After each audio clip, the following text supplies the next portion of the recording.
All right, so support material 8 is focusing on this, buying a business. Okay, if I'm buying a business, I'm purchasing someone else's idea, product, service, right, to use that as a base to run a business, okay, to create something of value. Okay, it's not quite a franchise because here you're actually buying the business. You're not buying a franchise, you're buying the business. Okay. Companies do this all the time. Okay, so remember we said financial freedom is what? Financial freedom. Financial independence, financial freedom? Financial independence, being independent of anyone. Okay, so how do people become financially independent or financially free? They invest and they own businesses. Okay, so the more businesses you own, think about it. If you own a business, okay, is that business operating? Well, hopefully it is. Okay, and if that business is operating and you're the owner, okay, who gets the benefit? The owner. Okay, if you invest in a company, you're what? You're a shareholder. What actually happens here? You're a part owner of the business, right? Okay, so every time you invest or every time you buy a business, you own part of that business. Okay, the benefit goes to who? The owner. The more businesses you own, the more, they call it passive income. Okay, so investing generates passive income. Okay, what is passive income? Passive. If someone is passive, they're not active. Do you agree? Yes. Passive income is income that's derived without doing too much. Okay, so investing. Do you have to do anything, okay, with your investments? No, if you invest, you invest. Okay, so for example, if you've invested in a company A, inverted commas, is working for you. Why? Because that company is responsible to its shareholders. Okay, so the shareholders need to be satisfied in terms of return on investment. Okay, and that's why corporates have to perform. Corporates have to meet targets. Corporates have to generate a return on equity. Okay, if they don't, their share prices are affected. Okay, because who are they responsible for? The shareholders. Okay, remember the agency problem? Okay, there's something we looked at in FIN2601. We could maybe mention that here as well. Okay, so why do people buy businesses? It's seen as being part of their retirement. Okay, it's strategic. Right, so people invest in their career, people invest in their, let's say, healthcare, their health, people invest in starting businesses, people also buy businesses. Okay, so why do people buy businesses? It's to create passive income. Okay, a stream of income. Okay, so when buying a business, you need to do your homework. Okay, and the homework is called due diligence. Okay, valuations. You need to know how much is the business actually going to cost. Okay, is the business worth buying? Yes or no? Okay. All right, so when buying a business, what steps do we need to take? Well, the first step is, do you want to be a business owner? Are you the type of person who wants to own a business? Okay, if that's the case, you could then buy a business, right, and get someone to manage it. Okay, that's the responsibility of a manager, right? To manage. Okay, so you would be the business owner. Okay, and what does the business owner do? The business owner owns the manager. The manager is working for the business owner, right? Okay, and that manager is going to be managing the employees. Okay, so if you look at the business owner is actually top in terms of benefit. Okay, because they get the benefit of the manager and the employees. Everything the employee does is for the manager. Everything the manager does is for the business owner. Okay, because the business owner derives the benefit, okay, from all of those levels below. Right, so when buying a business, you need to decide what type of business do you want to buy. There's so many different businesses out there. Okay, you need to decide what type of business do you want to buy. Then you need to find sellers. So who's willing to sell you their business? Okay, and then you need to do some analysis. Okay, you need to look at the products, the services, okay, the consumers. Who's actually utilizing the services of that particular business? Okay, then you need to determine the price, and you might need to negotiate. Okay, so how much are you willing to pay for a particular business? Okay, a business plan again is always something that's important even when buying a business. Right, it's a plan. Okay, it's one type of, let's say, focus. Okay, buying a business instead of starting one. Right, and then you also need to look at compliance. Okay, so do you comply with all the legal requirements? Okay, something else to consider, the assessment. Okay, so what are we trying to do here? We're trying to determine what? Is this company worth investing in? Is this company worth buying? Right, so where do we get the information? From the financial statements. Okay, the statements give you everything that you need to know about that particular business.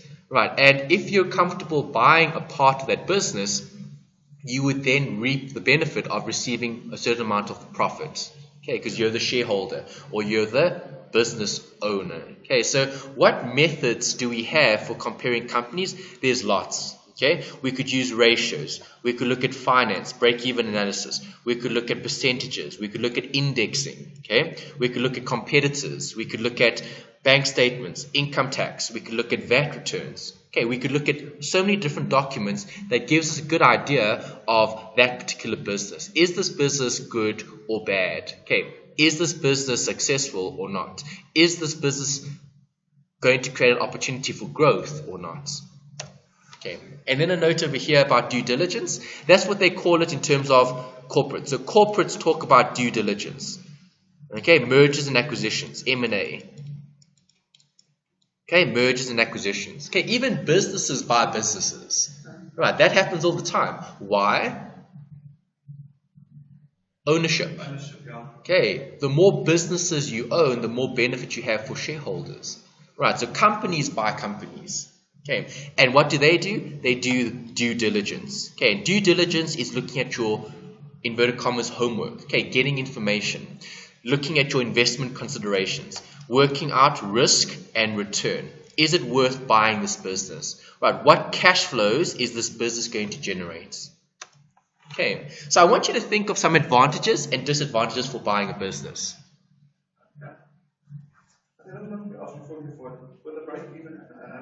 Yes. Yeah, what is break-even? Sure. Okay, break-even analysis is almost. Okay, it's number of units, okay, or sales that I need to cover costs. Okay. Alright, so if I'm covering my costs, I'm breaking even. If I have more than my costs, I'll end up with a profit. Okay, so break-even analysis is just a point. It's the bare minimum. So what do I need in terms of numbers of goods that I need to sell? Okay, so if I'm selling products, how many products do I need to sell to break even, to cover my costs? Okay, after I've covered my costs, then every item I sell is a profit. Is that right? Okay, percentages and indexes. An index is where you're looking at a comparison. Okay, so I'm comparing one particular item to another. Okay, we're looking at a comparison. Okay, and you normally do an index, like a consumer price index, CPI. Okay, that's economics. You're comparing prices of different goods to determine if the goods are more expensive or cheap. Okay, is that right? Yeah, that's fine. Okay, so coming back to this, can you think of some advantages and disadvantages for buying a business? Buying a business, we've got to be buying the name and the trusted brand. Good. What else? Existing clients? You've got they're adding extra clients to your base. Correct, yeah. So if you buy a business, you would then add maybe more customers. What else? Easier, more difficult to do? It could be easier. Also, slightly easier than having to start one from scratch, yes. Okay, it's established already, good. And you also give it if you buy the same business, like Coke buying Pepsi, what's going to be the competition? Okay, so you could eliminate competition, perhaps. Monopoly. Yeah, but you might not always be able to do that because the competition commission would step in, yes. Okay. Some disadvantages? If nothing was bad, you're going to get a bad name. Correct. You need to do your homework. You need to do, you need to do the number crunching to determine if the business is successful or not. What else? I suppose profit and loss would be the same as number crunching, because you could buy maybe a company that's failing economically and then you can turn it around. Correct. Okay, maybe. So disadvantage could be, well, that could be maybe an advantage or an opportunity, perhaps. All right. Okay, good. Disadvantage, yeah, also. Yeah, so I want you to think about this. One example, business premise. Is it better to lease, to buy, to build, or to work from home? Which is better? Okay, so what are some advantages for leasing? Why would we want to lease business premises? They don't have to worry about lease. Advantage? Certain areas of lease is involve new areas which other person aren't, so at least you get that benefit of openness in your business. Okay. Yeah, so lease means to rent. To rent, basically, yeah. Okay, so advantage to rent. You don't own the building and you don't have to worry about maintenance. Correct. Good, that's the biggest advantage. Biggest disadvantage? You can kick you out any time. Yeah, correct. And also you're paying someone else's bond if you're renting someone else's property. Okay, good. Advantage for buying? The property is yours. Correct. Biggest disadvantage? If you fail, then they can kick you out. Perhaps, but it's ownership. So, biggest disadvantage with ownership? You need to maintain. You need to control the building. You need to take out insurance on the building and so on. All these extra expenses. Yes. Okay. Building? Advantage for building? It's custom. You can create the building you want. Okay. Disadvantage? Just the quality of the building. Also, I wouldn't say quality. That's an advantage because you could build the building you want. Disadvantage would be it's very costly. Very costly. Okay, to build a building from the ground up. Okay. Advantage for working from home? You don't worry about rent. The house is if it's yours, you own it. Correct. And disadvantage? If it's in your house, you can go and sleep and relax. Disadvantage? Okay, maybe. Alright, but disadvantage for not having a separate business premise. A separate, so then people come to your house. Correct. Yeah. Okay. Alright, and that's it. That's buying a business. Alright, so I want to end off today's session, okay, with one last video looking at this. It's another TEDx talk, okay? It's from Steve Bergingshaw. Yeah. Are you familiar with him? No, that's not. But this is pronunciation. Oh, you just know the pronunciation. Okay, Bergingshaw. Okay, so you'll see Simon Sinek, okay, discusses the principle behind every successful person and business. Okay, so it's a TED talk looking at business, okay, and the most powerful model on how leaders inspire action. Okay, starting a business. Okay, so remember, you can start a business or you can buy a business, but owning a business is everything. Why? It's the best way of achieving financial freedom, okay, and financial independence, right? Because you've got people working for you, okay.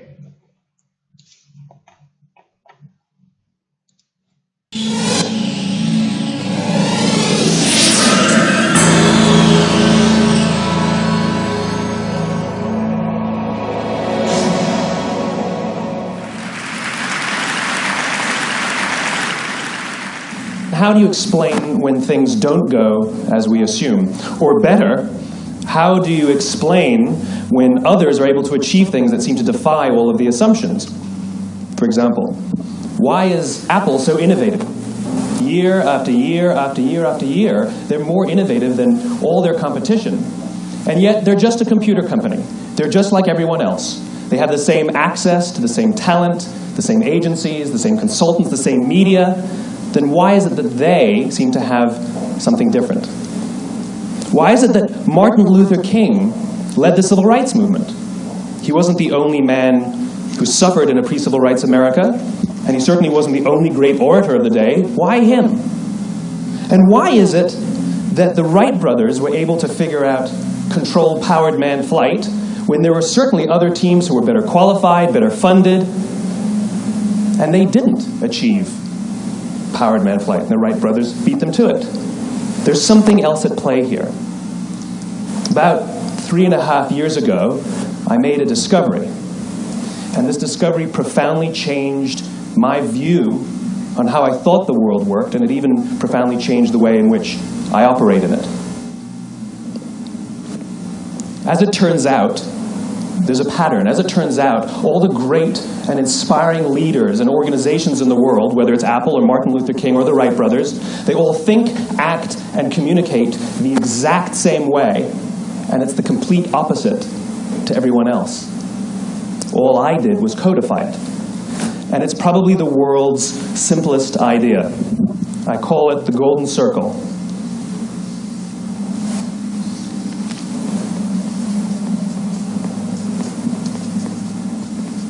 Why, how, what? This little idea explains why some organizations and some leaders are able to inspire where others aren't. Let me define the terms really quickly. Every single person, every single organization on the planet knows what they do, 100%. Some know how they do it, whether you call it your differentiating value proposition or your proprietary process or your USP. But very, very few people or organizations know why they do what they do. And by why, I don't mean to make a profit. That's a result. It's always a result. By why, I mean what's your purpose? What's your cause? What's your belief? Why does your organization exist? Why do you get out of bed in the morning? And why should anyone care? Well, as a result, the way we think, the way we act, the way we communicate is from the outside in. It's obvious. We go from the clearest thing to the fuzziest thing.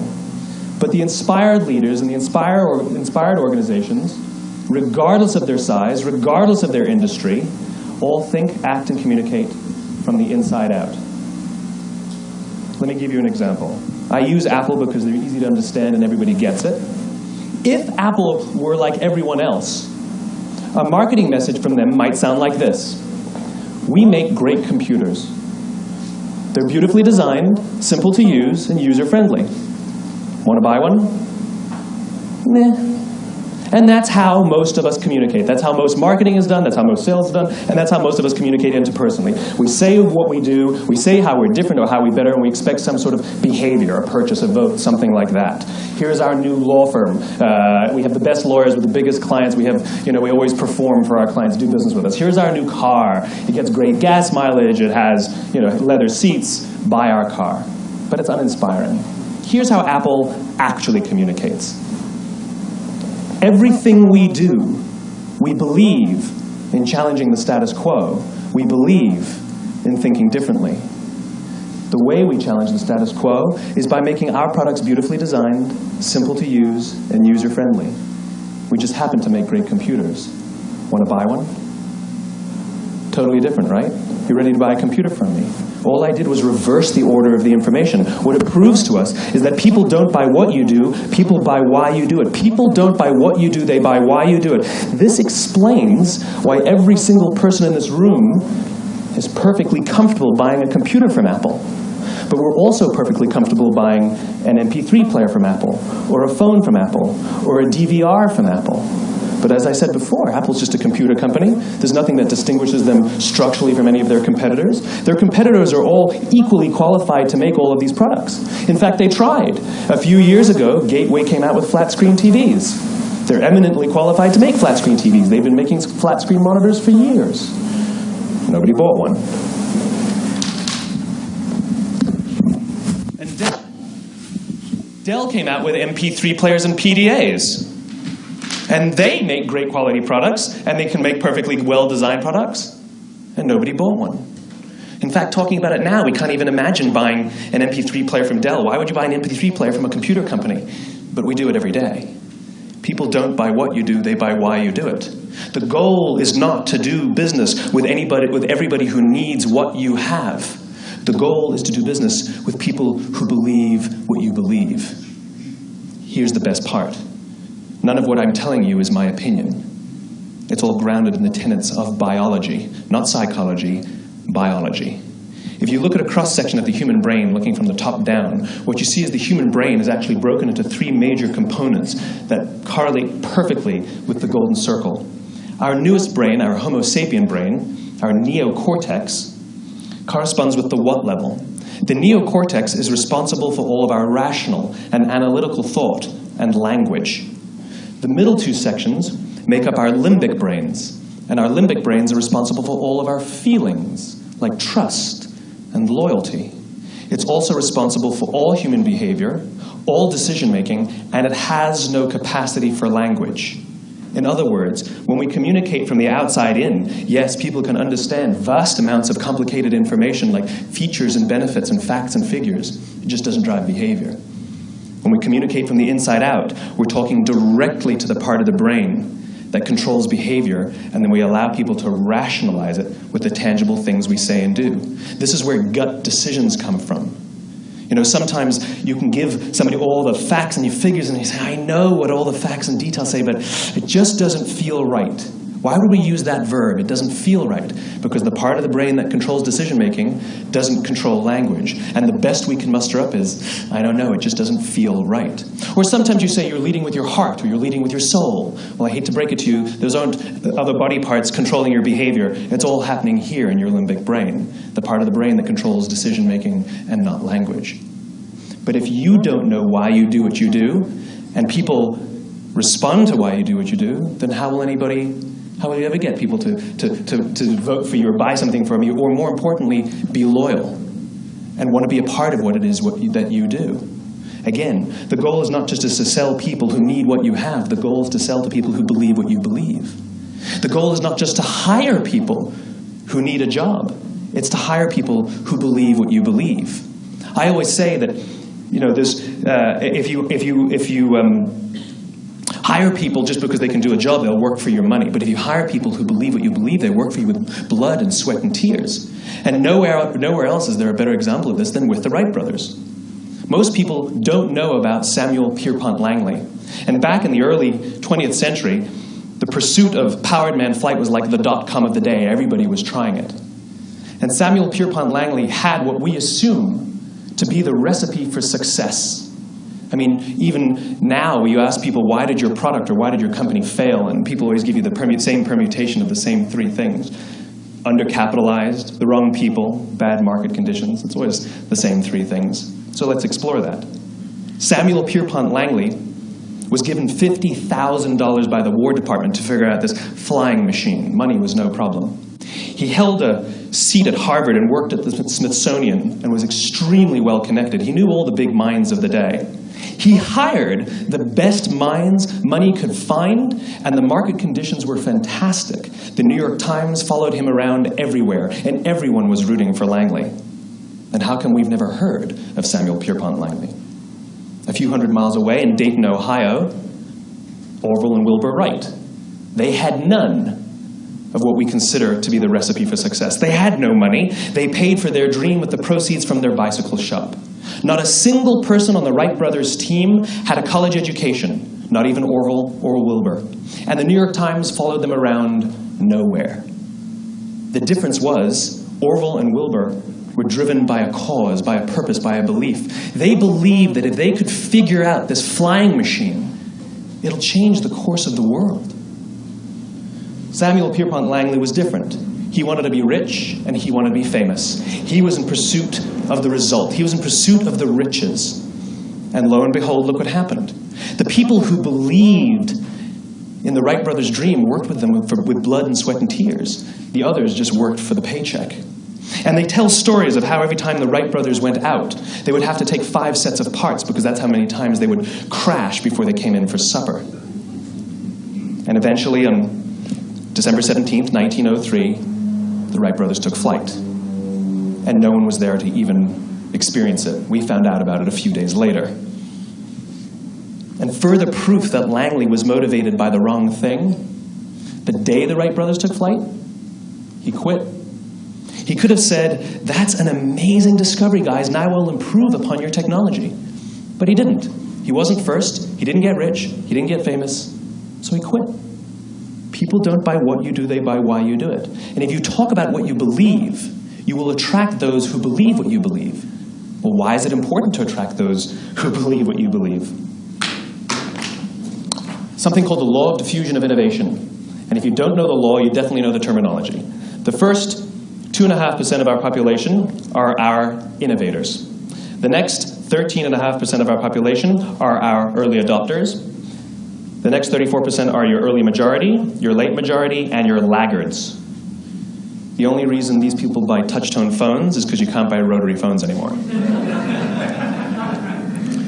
We all sit at various places at various times on the scale, but what the law of diffusion of innovation tells us is that if you want mass market success or mass market acceptance of an idea, you cannot have it until you achieve this tipping point between 15 and 18% market penetration, and then the system tips. And I love asking businesses, what's your conversion on new business? And they love to tell you, oh, it's about 10%, proudly. Well, you can trip over 10% of the customers. We all have about 10% who just get it. That's how we describe them, right? That's like that gut feeling, oh, they just get it. The problem is, how do you find the ones that just get it before you're doing business with them versus the ones who don't get it? So it's this here, this little gap, that you have to close, as Geoffrey Moore calls it, crossing the chasm. Because you see, the early majority will not try something until someone else has tried it first.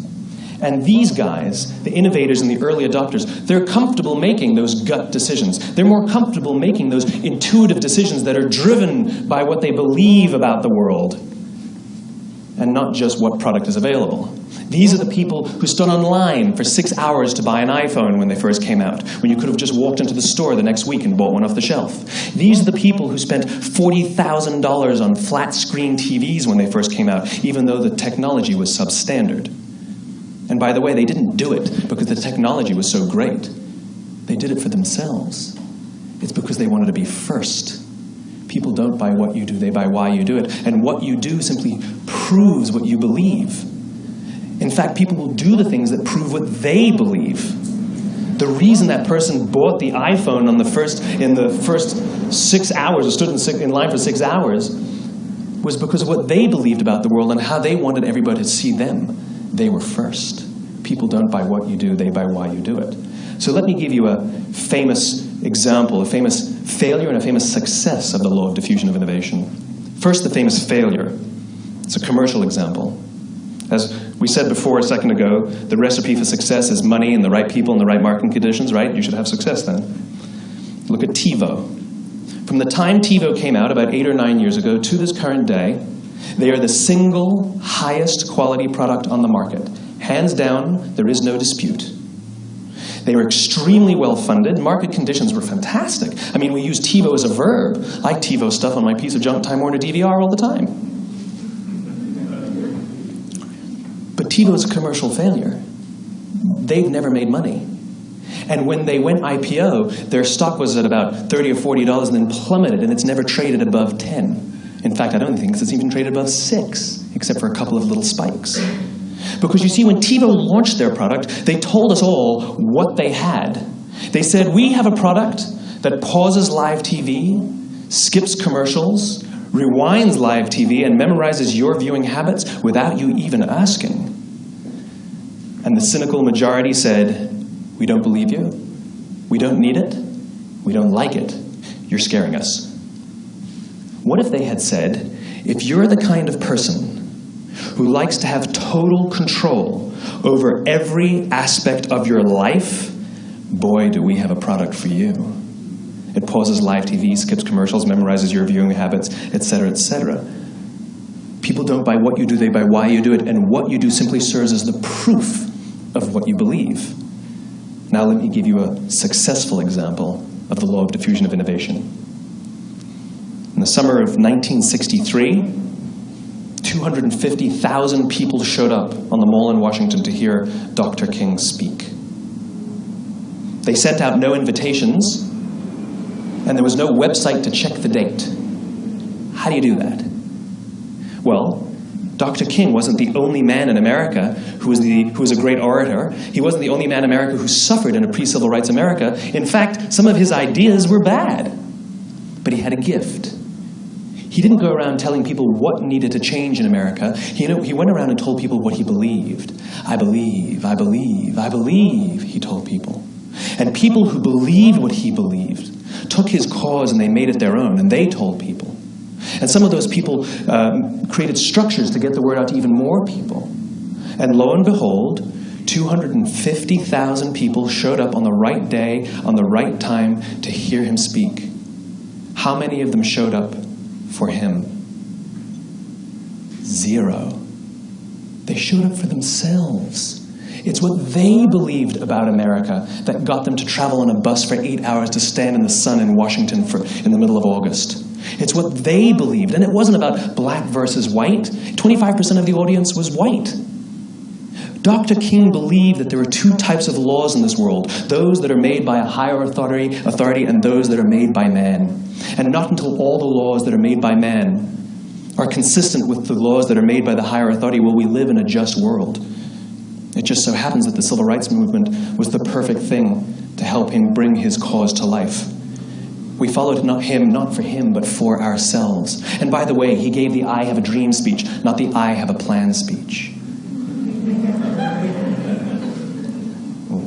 Listen to politicians now with their comprehensive 12-point plans. They're not inspiring anybody. Because there are leaders and there are those who lead. Leaders hold a position of power or authority, but those who lead inspire us. Whether they're individuals or organizations, we follow those who lead not because we have to, but because we want to. We follow those who lead not for them, but for ourselves. And it's those who start with why that have the ability to inspire those around them or find others who inspire them. Thank you very much. Okay, so what's the big lesson there? You must make a phone that actually sound nice for people to sound. Okay, the key is always about you as the individual, what resonates with you. Okay, so obviously we've looked at lots and lots of these different topics. Okay, we started with, right at the beginning, the first chapter was personal financial planning, and that was the scope. We then went to other chapters. Okay, and we'll see lots and lots of other topics that come up. Some of this will resonate with you, some of it won't. Okay, there's so many different sections. Okay, so for example, retirement planning probably isn't something that you're very, let's say, focused on because you've still got lots and lots of time, okay, to plan for retirement. Okay, but someone maybe in their 40s with kids and a wife obviously needs to retire and plan for retirement. Okay, so the key is it's the why you do certain things. So why do you want to start a business? Why do you want to buy a business? Should we be buying a business or starting a business because we want profit, we want money, we want a payoff, a paycheck, as he said in the video? We shouldn't be doing it that way. You should be doing it because there's something that you believe that's more powerful in terms of what you want to achieve versus what everyone else says and what everyone else thinks. Because everyone, okay, or let's say people make their own choices, and if that resonates with that individual, okay, that individual would then support that particular business. Okay, so that's the key. So when it comes to buying a business or starting a business, you need to find the why you're doing it. Okay, so why are we doing what we're doing? That's the key. Once you know what the why is, success should follow that. Success, not the right price, as he said. Exactly, yeah. Okay. A lot of people make money, the